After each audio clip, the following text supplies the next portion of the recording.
Slack, a popular team-based communication tool in tech spaces, has issued a wave of sudden bans to users on the servers it says have ties to countries sanctioned by the United States.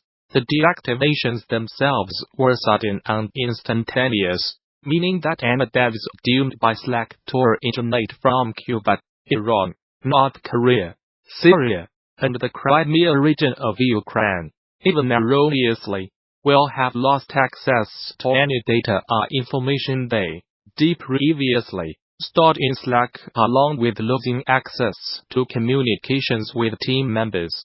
Already, many people have taken to social media to speak out against the unannounced sweeping account closures, with some saying that the deactivations are unnecessary under United States sanctions or that their accounts were banned despite not residing in a sanctioned country.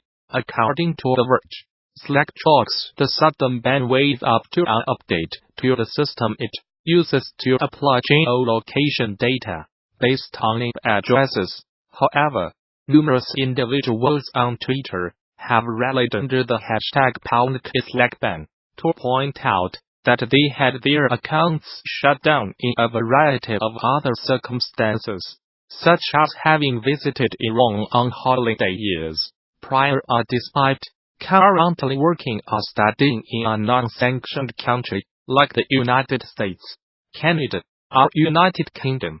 Those deemed to be in violation of Slack's region-based access policies received an email notifying them that Slack had identified your Team account as originating from one of these countries, and that the account would be closed immediately as a result. In many cases, this leads to individuals being cut off from employers and co-workers, and results in the loss of whatever data or communications they do stored in or sent over Slack. In the past, Vivendi-owned mobile studio Gameloft has purchased its own pop developer, FRESHPLANET for an undisclosed fee. Established back in 2009, FRESHPLANET found success with music trivia titles, Song Pop and Song Pop 2, the first of which has been downloaded over 100 million times.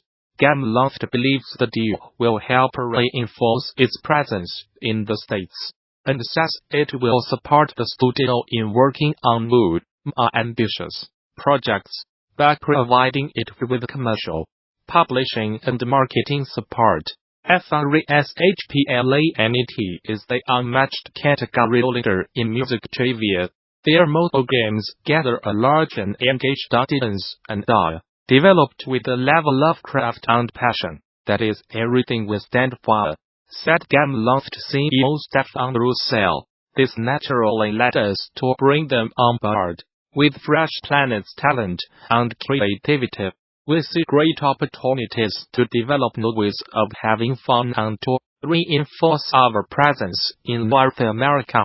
Although it will now operate as a Gameloft studio, FRESHPLANET will continue to be led by CEO Matthew Nusrat, and will remain located in New York. The Gamasutra job board is the most diverse, active and established board of its kind for the video game industry. Here is just one of the many positions being advertised right now. Location: Woodland Hills, California. Infinity Ward, developer of numerous award-winning games, is seeking a first-person weapon animator with experience in game development and passion for first-person shooters. Job duties include qualifications. Applicants must provide samples of prior work, including at least one first-person weapon animation. Interested? Apply now. Whether you are just starting out, looking for something new, or just seeing what's out there, the Gamasutra job board is the place where game developers move ahead in their careers. Gamasutra's job board is the most diverse, most active, and most established board of its kind in the video game industry. serving companies of all sizes, from indie to AAA. Looking for a new job? Get started here. Are you a recruiter looking for talent? Post jobs here. In this DD 2018 session, game developers Brandon Sheffield, Audrey Moon and Dambu Cho's chronicle the ups and downs of the development of their vastly different games to help developers better understand the game development process, one that represents a more personal artistic approach, while the other worked with the Spider-Man license. The last discusses an update to an existing game. Many years later, as games scale up in team size, development gets more complex, and this talk shows a wide variety of game dev pitfalls and buttons to keep in mind. It's an insightful talk that's definitely worth watching.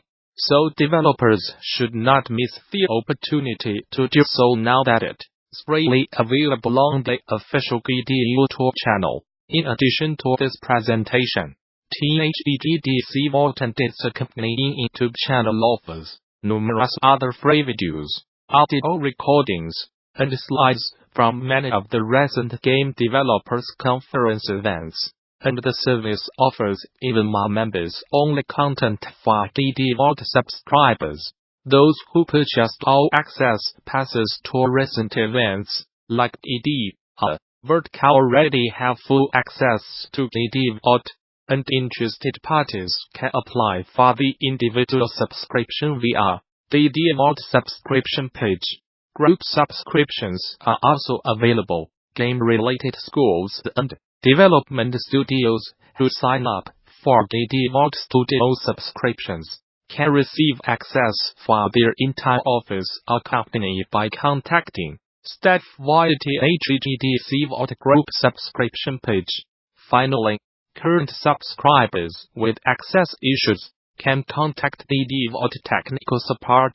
Gamasutra and DD are sibling organizations under parent company Informa.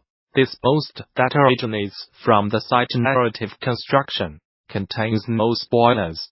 But if you hold a belief that some designers are mysterious and that their games are magic, I would advise thinking twice before deciding to read the post.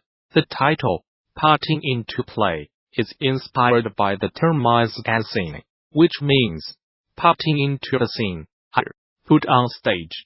The term had its origin in theater, and was later picked up by film scholars as to have a way of referring to the practice of directing, planning and controlling the elements for the desired effect on a stage in a frame of a film.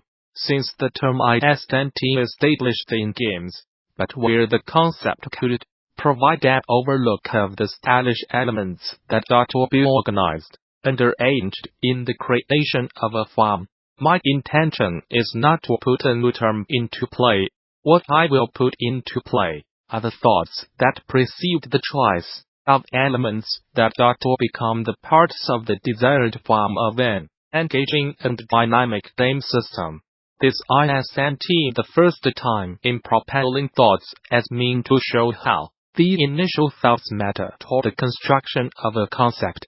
But what differs, putting into play, from the former 24 posts, where I have used propellers, radiators, grandmothers, contract killers, Cinderella's shoe, and even Walter White's underwear, as a mean to describe the narrative, from a cognitive perspective in construction of an experience, is that I will, from now, leave the old analogies. The cause is due to a 7th-grade model of causal thinking, Gretchen First, Lombard, 2017, that explains how our thinking and understanding works.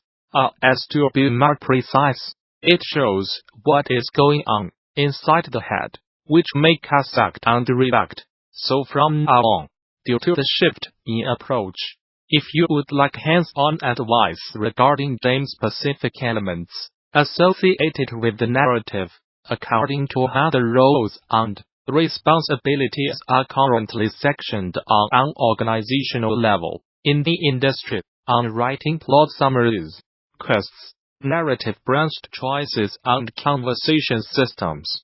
I recommend reading the writer and narrative designer Alexander Frey's blog here, on Gamasutra here, to explain what I mean by putting a thought into play, and how the initial thought matters to what is to become a game. I will take an example from an interview with the writer Dan Hauser from 2010. Link to the interview is here. When he describes the initial thoughts that preceded the making of the Wild West open-world game Red Dead Redemption 2010, developed by Rockstar Studios, the core idea of the game to make a fast-paced shooting game with the sensibilities of a fighting game was very interesting, and was done really well. But we love open-world games, and in finishing Red Dead Revolver, we also fell in love with the Wild West.